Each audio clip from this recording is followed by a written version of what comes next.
Тебя будешь ли ты стремиться к реальности? Или предпочтешь стать тем, как тем, кого ты уничтожил?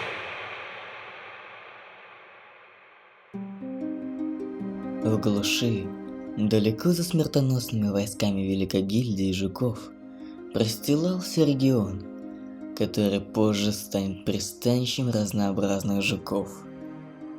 Глубоко под землей, в темных пещерах, существовала древняя раса медуз. Нам неизвестно их происхождение, но, судя по всему, их история происходит еще задолго до начала Великой Бойни. Эти таинственные существа являлись уникальными в своем роде. Стоит упомянуть, что мир Девиатора разделен на другие миры. Я имею в виду, что каждая комната является отдельной вселенной в разных частях пространства и времени, которые назывались пустотой. Пустота представляет собой темное место, окруженное синими колоннами и деревьями, листья которых светятся мягким синим цветом. Это мир, где время теряет свою силу, и каждое движение воспринимается как медленный танец. Однако не все так безоблачно. Ходили слухи о таинственных исчезновениях, когда путешественники, вошедшие в пустоту, никогда не возвращались. Говорят, что сама пустота жаждет поглотить их души. Те времена, когда пустота окружала весь мир, были ужасными. В тот период те, кто пытался уйти из своего мира в другой, превращались в темных чудовищ, от потерянных душ до пустотных тварей. Некоторые смельчаки, движимые жаждой приключений, бросаются в этот опасный глупый мир, надеясь раскрыть его секреты и вернуть забытые знания, которые могли бы изменить баланс власти между гильдией жуков и остальными жителями регионов. Каждый шаг по пустоте – это испытание не только физической силы, но и внутренней стойкости, ведь только истинные герои могут пройти через ее темные уголки и выжить, чтобы поведать историю. Как раз медузы имели возможность проходить сквозь пустоту, не получая никакого вреда от этого. Однако медузий род, охраняющий свои тайны, стал еще более агрессивным, отказываясь делиться знанием, накопленным за тысячи периодов. Стоит также уточнить, что в мире игры время обозначается в периодах. Что такое период?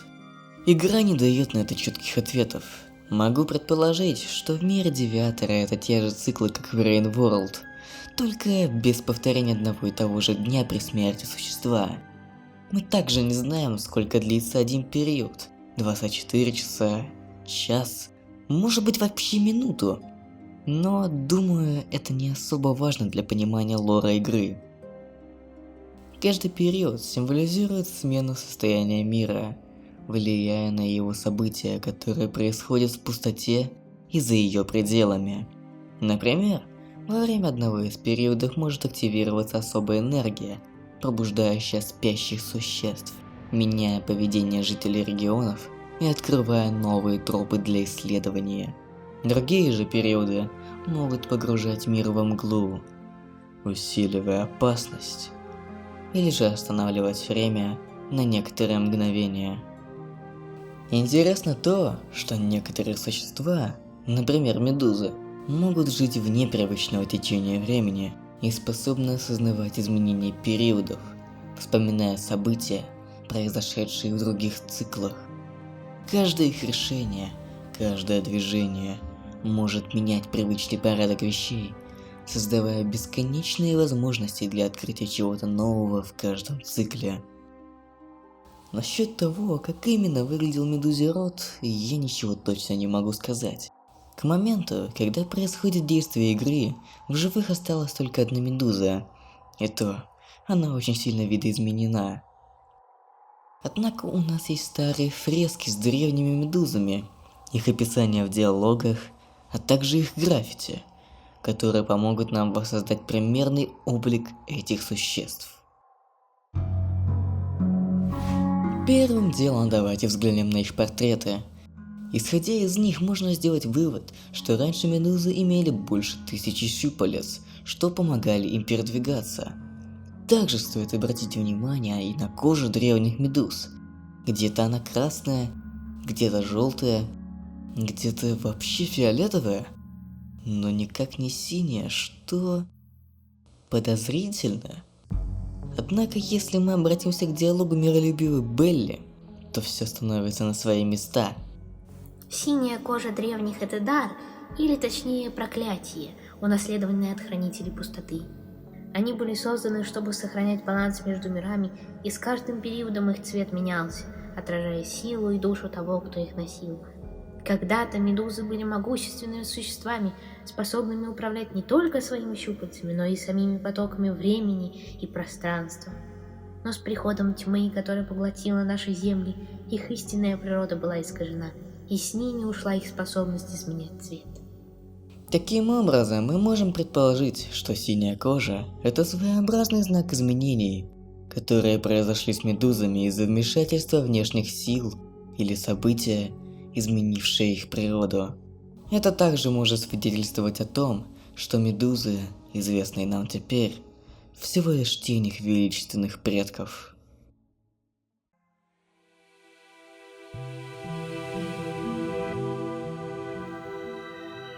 Как я ранее говорил, древний род медуз не хотел делиться своими знаниями о перемещении сквозь пустоту без вреда себе. Однако в их обществе появилась небольшая группа медуз, которая решила это исправить. Группа медуз, называвших себя девитрианцами, решили воссоздать существо, которое поможет решить конфликт между медузами.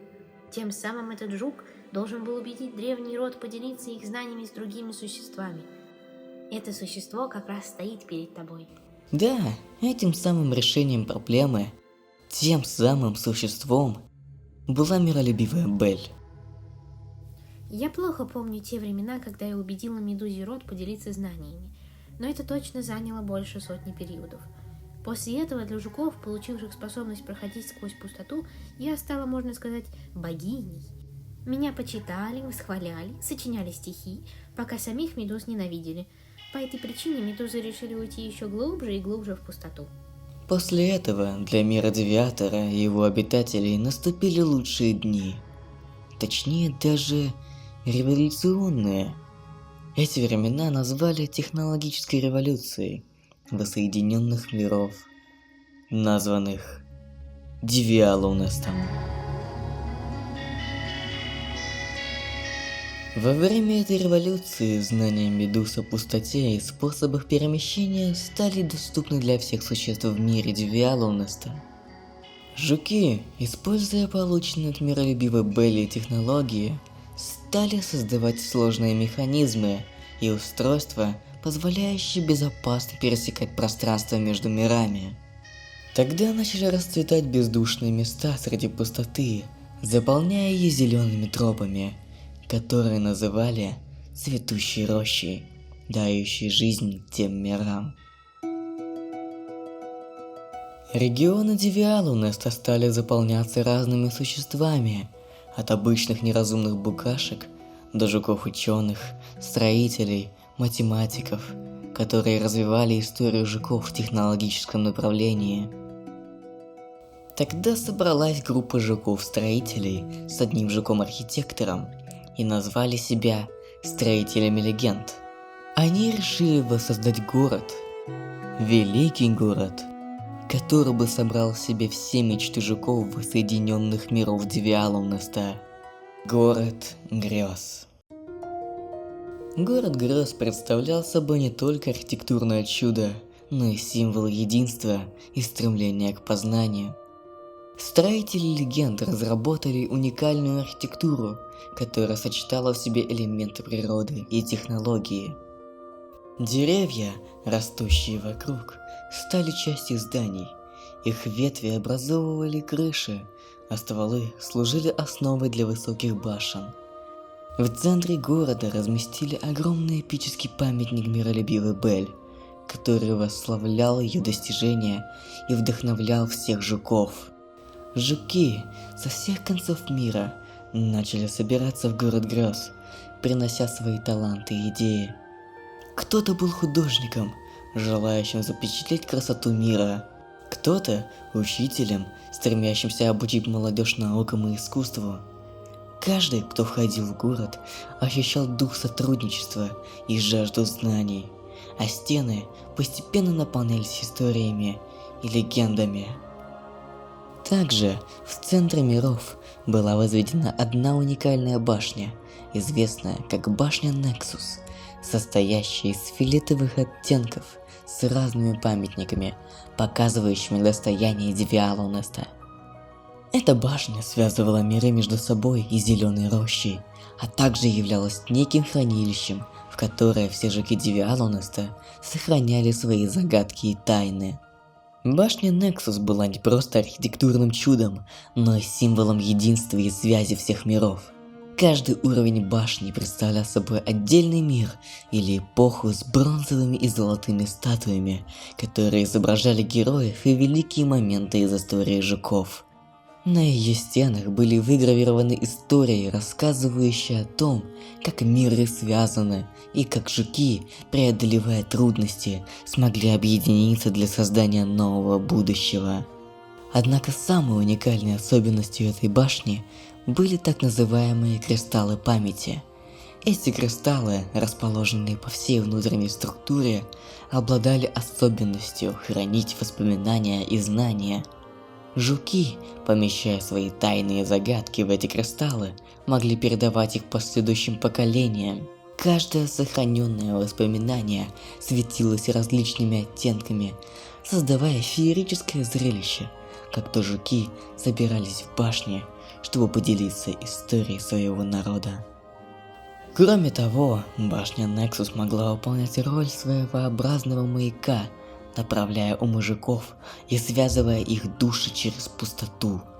Путешественники, находящиеся в поисках утраченной мудрости или заблудившиеся в бездне времени, могли восстановить свои силы и вдохновение, просто прикоснувшись к ее фиолетовым стенам и впитав в себя энергию, исходящую от памяти своих предков. Однако у башни Нексус была своя темная сторона. Изредка, во время затмения светил двойных лун, на ее вершине появлялось таинственное эхо гнева, то есть тень, которая могла поглощать знания и сбивать жуков с пути. Когда эхо, как правило, вызывало страх и неопределенность, оно могло открывать двери к заблуждениям, заманивая искателей сути в миры, где правили лишь тьма и хаос. Но также, во время технологической революции, та же группа жуков, которая построила город грез, строители легенд, решила построить еще один проект под названием «Гигантский завод». Этот завод стал истинным чудом инженерной мысли, где всюду были выставлены большие шестерни, выполняющие разную работу, от создания инструментов до готовки еды или фермерства. И каждое действие было организовано с невиданной ранее эффективностью. Гигантский завод был разделен на несколько секций, каждая из которых выполняла свою уникальную функцию. В одной части находились огромные механизмы, которые перерабатывали ресурсы, поступившие из Зеленой Рощи, превращая их в высокотехнологические инструменты, предназначенные для облегчения жизни жуков. В другой секции осуществлялось автоматизированное приготовление пищи, с помощью которого жители города могли получать разнообразные блюда из местных продуктов, без лишних затрат времени и усилий.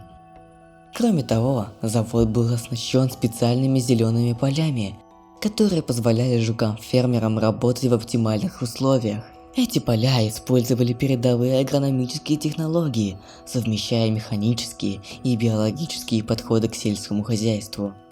Управлял всем этим заводом главный ученый, математик и архитектор группы строителей легенд – Мастер Лемма. Он был известен своими гениальными идеями и инновационными подходами к инженерии. Мастер Лемма имел уникальный дар не только в математике и механике, но и в органическом взаимодействии с природой. Он искренне верил, что технологии не должны противоречить природе, а наоборот улучшать ее. Благодаря этому подходу, гигантский завод гармонично входил в экосистему окружающей среды и использовал ее ресурсы, сохраняя баланс. Мастер Лима был не только талантливым архитектором, но и вдохновляющим лидером. Его карьера началась с создания простых инструментов и механизмов. Однако, вскоре его видения разрослись до масштабов, которые превзошли представления его соратников. Он был известен своей способностью создавать сложные конструкции, используя принципы математики и природы, которые сделали его первым среди равных в строителях легенд.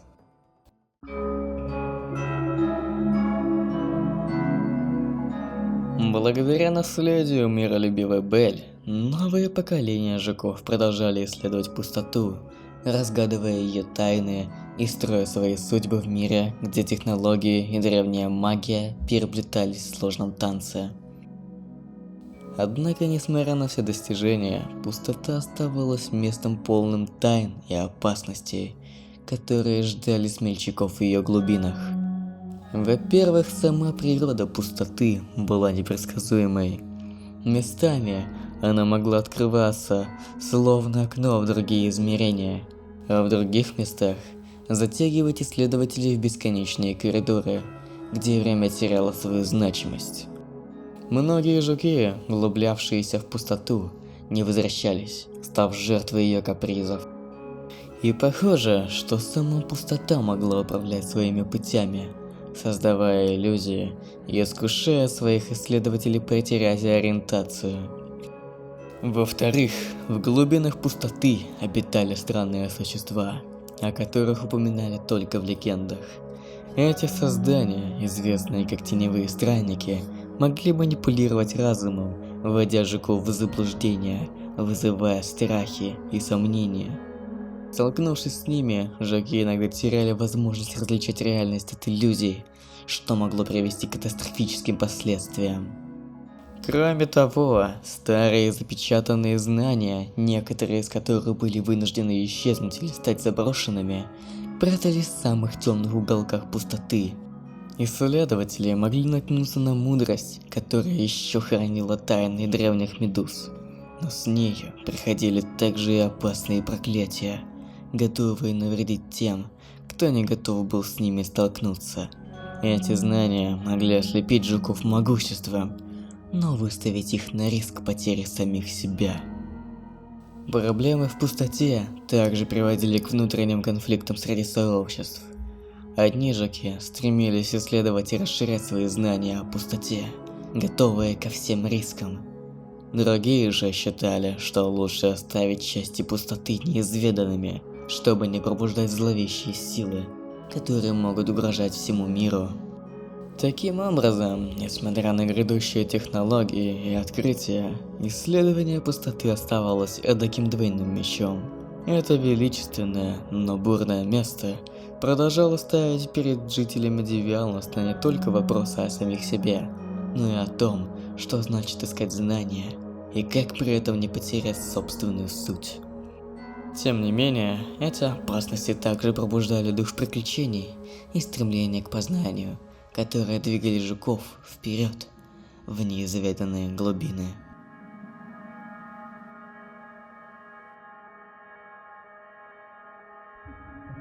Некоторые группы жуков, восхищенные силой новых знаний, начали использовать их в своих интересах, ведя войны за власть и контроль над ресурсами пустоты. Это привело к расколу среди сообществ жуков. Одни стремились сохранить мир и баланс, в то время как другие закрутились вокруг идеи доминирования с помощью инновационных технологий. Один из наиболее значительных расколов произошел между двумя фракциями – сторожами рощи, которые выступали за гармоническое сосуществование с природой, и технократами, которые считали, что технологии и научное прогрессирование – единственный путь к будущему. Эти две группы начали идеологическую войну, которая вскоре переросла в открытые конфликты.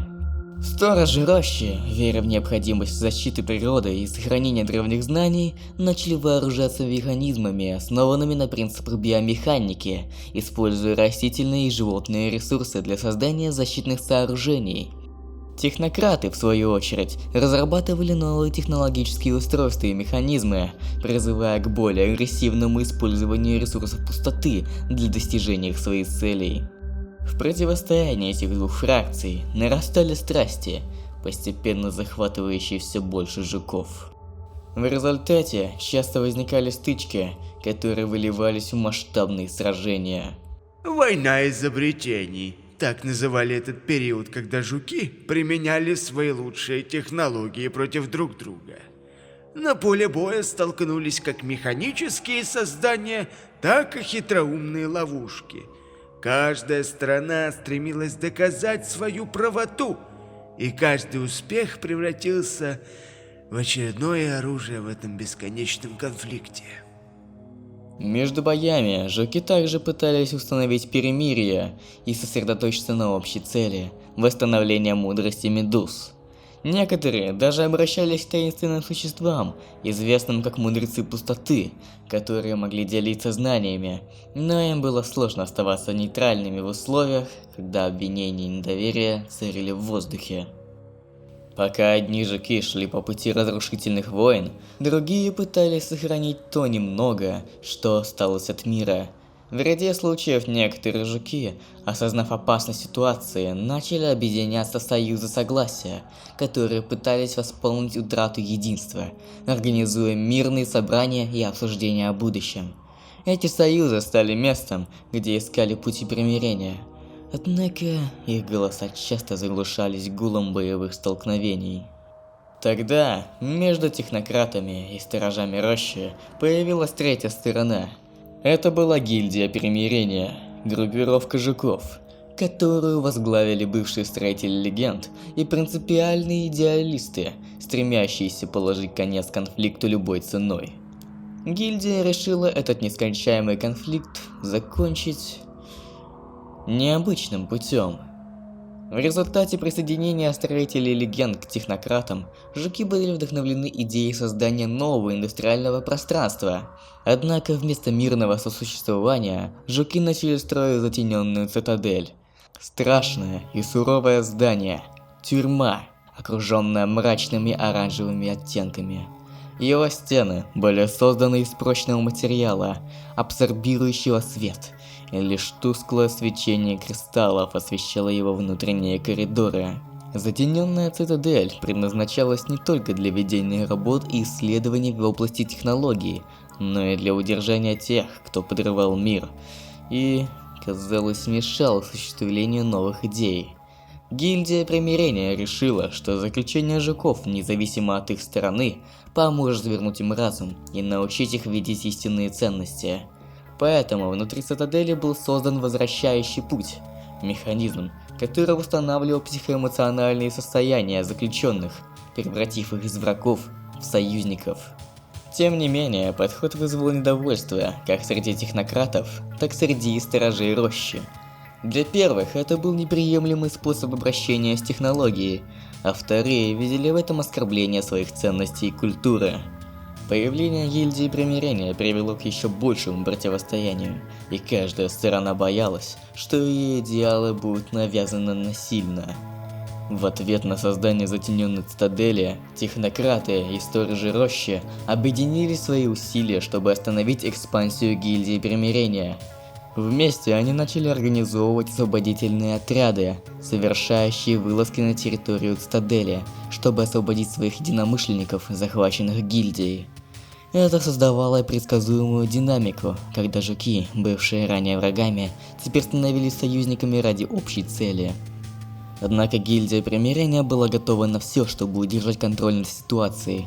Они начали разрабатывать специализированные устройства, которые бы могли подавлять способности жуков и нейтрализовать любые попытки освободить заключенных.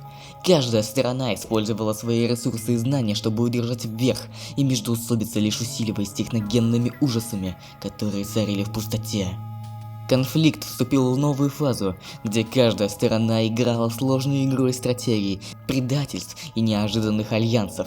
Шансы на мир становились все более призрачными. Гильдия Примирения, несмотря на свою изначальную идею о создании союза, оказалась в середине сложного конфликта, который привел к разрушению и внутренним противоречиям, ставя под угрозу все, что было достигнуто в рамках технологической революции.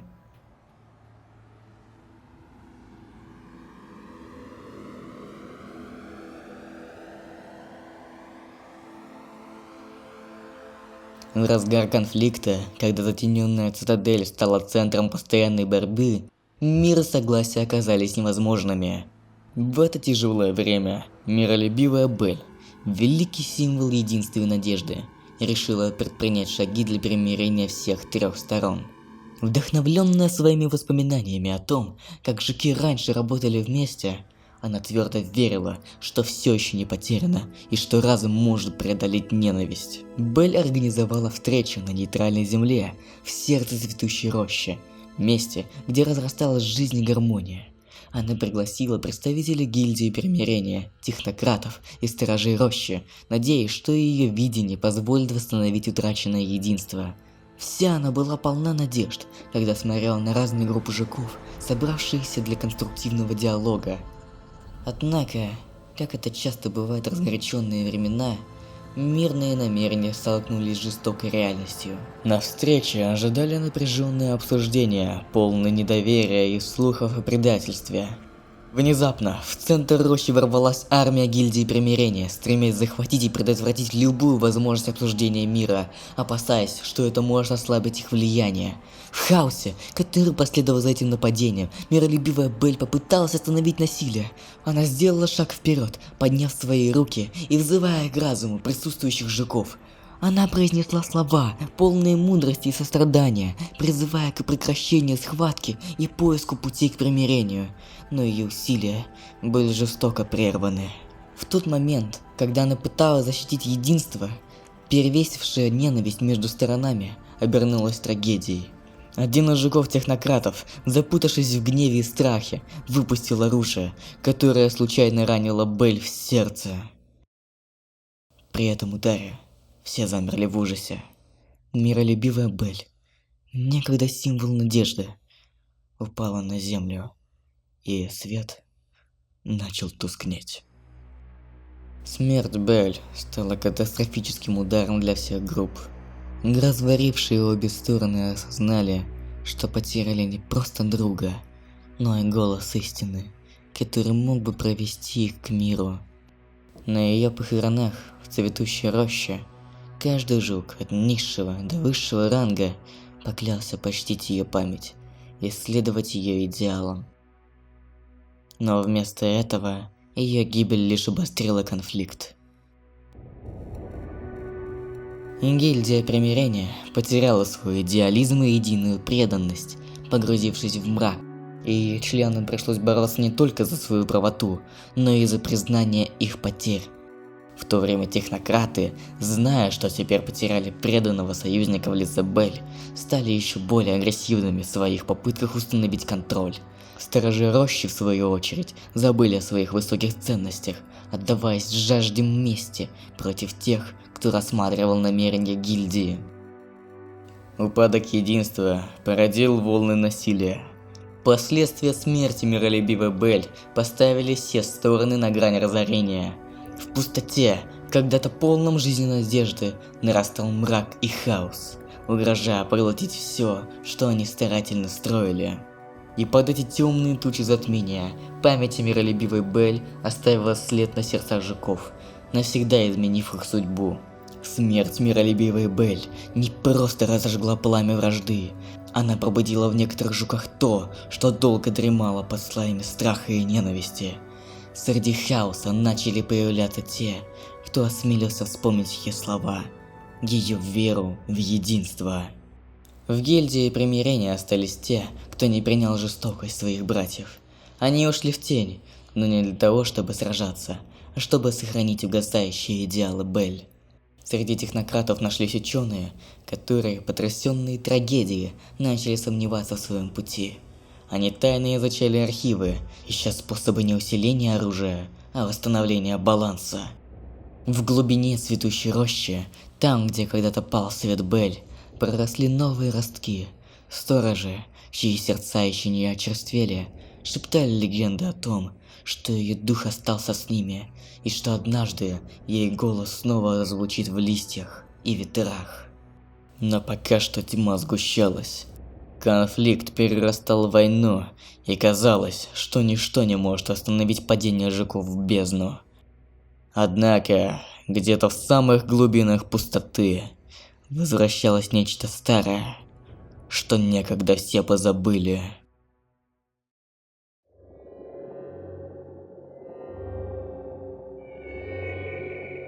Из глубин пустоты вернулся таинственный род медуз. Всю ненависть, которую они получали от жуков, они решили обрушить на всех сразу. Этот период можно назвать войной глубинного гнева. Война глубинного гнева стала временем ужаса и разрушения, когда древний род медуз обрушил на жуков многовековую ярость, скопившуюся в пустоте.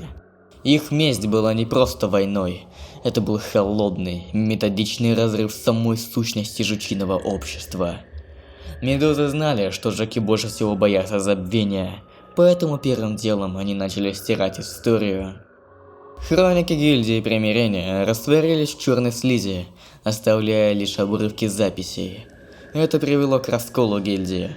Часть группы поверила, что медузы – это возвращенные духи предков, и начала поклоняться им. В свою очередь технократы обнаружили, что их архивы искажены. Формулы вели к самоуничтожению, а карты вели в ловушки. В итоге они заразили свои механизмы биослизью, которая превращала машины в живые ловушки. А сторожи рощи находили древние деревья, задушенные прозрачными щупальцами, а их кора покрывалась чужими письменами, переписывающими прошлое. Они с ужасом видели, как растения мутируют, становясь плотоядными и нападая на своих защитников. Также медузы целенаправленно уничтожали тех, кто пытался объединить жуков. Последние ученики миролюбивой Белль исчезали в туманных коридорах, а их голоса потом доносились из-под земли. Ученые, искавшие противоядие от слизи, сходили с ума, утверждая, что видят сны пустоты. Даже могила Белль была осквернена. На дне вырос хрустальный кокон, внутри которого что-то пульсировало. Когда казалось, что жуки уже проиграли, медузы совершили последний ритуал. Земля под цветущей рощей провалилась, обнажив древний город медуз. Небо потемнело, не из-за туч, а потому что гигантские щупальца начали медленно опускаться с небосвода. Последние выжившие жуки услышали гимн пустоты. Звук, от которого трескались панцири, и гас разум.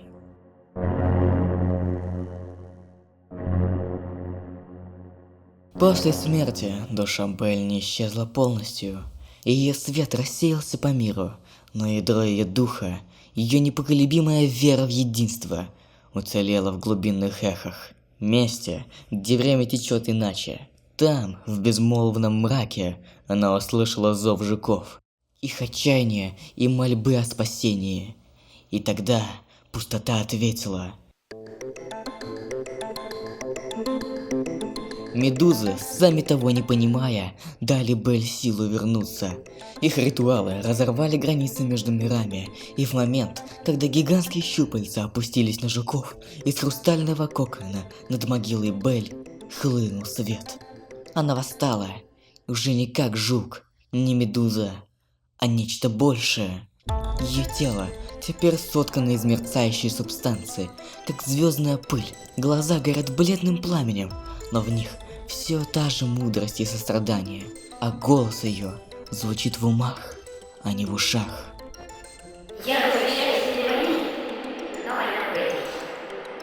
Белль не смогла сражаться в одиночку. Используя осколки своей души и забытые технологии древних жуков, она создала воинов, безмолвных воинов, названных Девиаторами. Девиаторы – это призрачные существа в доспехах из черного кристалла, без лиц и без голоса. Они не говорят, не чувство страха. Их ведет лишь воля Бель. Девиаторы были невысокими, почти бесплотными сущностями, в доспехах, напоминающих хитиновые пластины жуков, но чернее ночи, а под шлемом девиатора темная субстанция пустоты и лишь мерцающий знак Бель. Они появлялись из теней, возникая там, где больше всего нужны, и исчезали, словно мираж.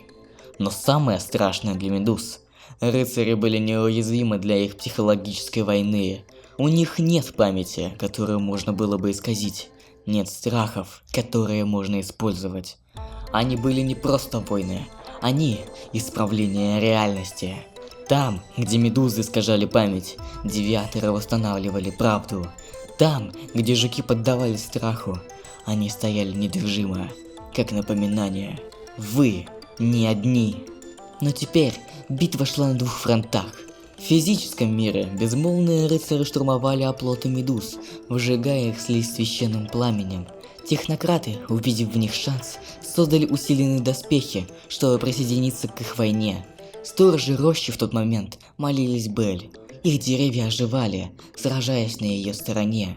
В мире же духов Бель противостояла старейшинам медуз в бездне забвения, где битва идет не мечами, а силой воли. И если она проиграет, то жуки забудут ее навсегда, и ее свет погаснет. Чтобы победить, Бель должна была полностью слиться с пустотой, став ее частью. Это значило, что она навсегда откажется от своей физической формы, став лишь эхом в сердцах жуков. Но она была готова. Я уже понимаю, на этот раз это конец, а начало. Когда последняя древняя медуза пала, а щупальца пустоты отступили, безмолвные рыцари рассыпались в прах. Жуки стояли среди руин, но впервые за долгое время чувствовали надежду. А где-то в ветре, в шепоте листьев, в тишине ночи звучал голос Бель. Помните, вы сильнее вместе.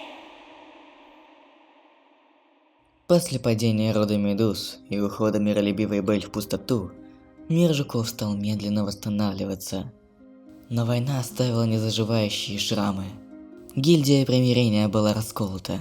Одни хотели забыть прошлое, а другие боялись, что медузы вернутся.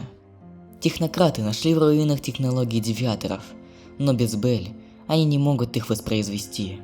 Сторожи рощи же шепчут, что где-то осталась последняя медуза. Та, что не похожа на других. А в глубинах межпустотья, пространство между мирами, что-то проснулось.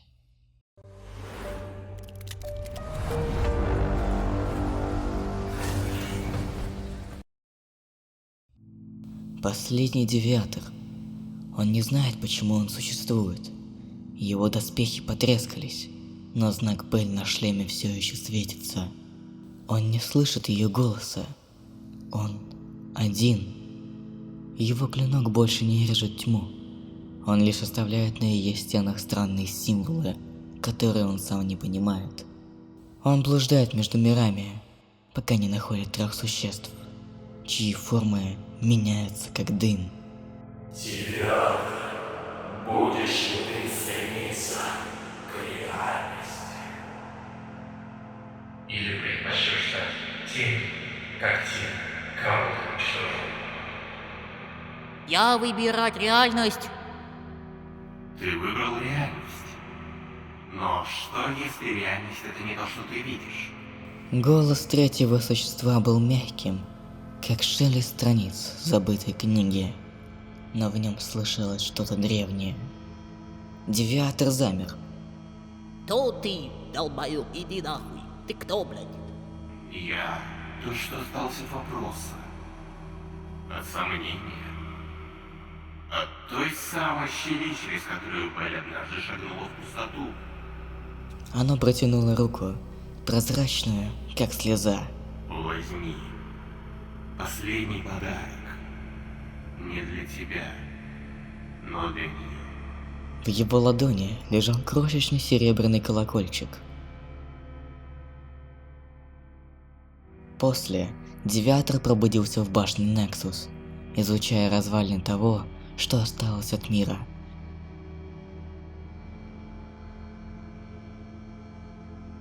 Тогда, гуляя по коридорам, он встретил лежащую девушку, ничего не говорящую, а также ту самую синюю медузу, о которой слагали легенды сторожи рощи. Ее щупальца мерцают, как северное сияние. Она не говорит, но ее мысли тихие, как музыка. Она боится Девиатора, но не убегает. Оказывается, она никогда не участвовала в войне. Она ребенок пустоты, рожденный уже после падения рода. И теперь Девиатор стоит перед выбором: либо уничтожить ее, ведь он создан для этого, либо защитить ее, потому что в ее глазах он видит тот же вопрос, что задали ему 3 существа. Когда синяя медуза коснулась колокольчика, ее щупальца вспыхнули еще ярче. Она впервые заговорила, и ее голос был как эхо из далекого сна.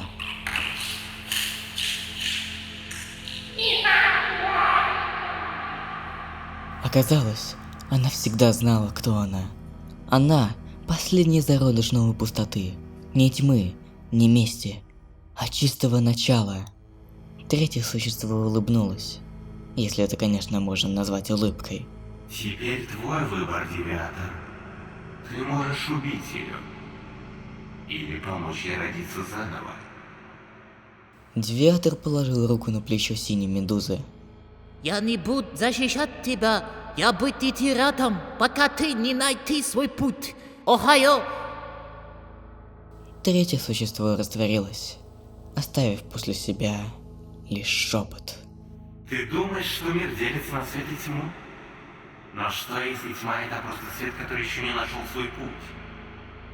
Ты веришь, что конец — это конец?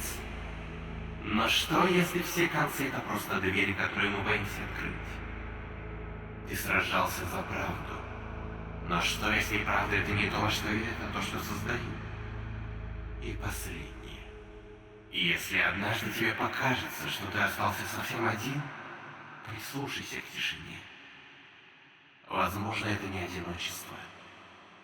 Возможно, это мир, затаивший дыхание, чтобы услышать твой следующий шаг. Это Девиатор. Кто выбирает сражение против течения? Я пошел войной на медуз, именно ради богини, миролюбивой Бель, на лошади усталой. Тот, кто выбирает сражение против течения. Я ее увидел с другим, но не опустил мечи. Ко мне пришли синие руки, оранжевые зубы, зеленые уши, и они мне сказали: давай вместе, Девиатор. Я ее увидел с другим, но не опустил мечи. Я ее увидел с другим, но не опустил мечи. Ко мне пришли синие руки, оранжевые зубы, зеленые уши, и они мне сказали: давай вместе.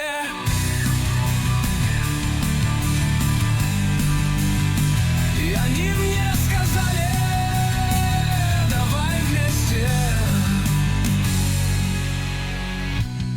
Это Девиатор. Это Девиатор. Это Девиатор.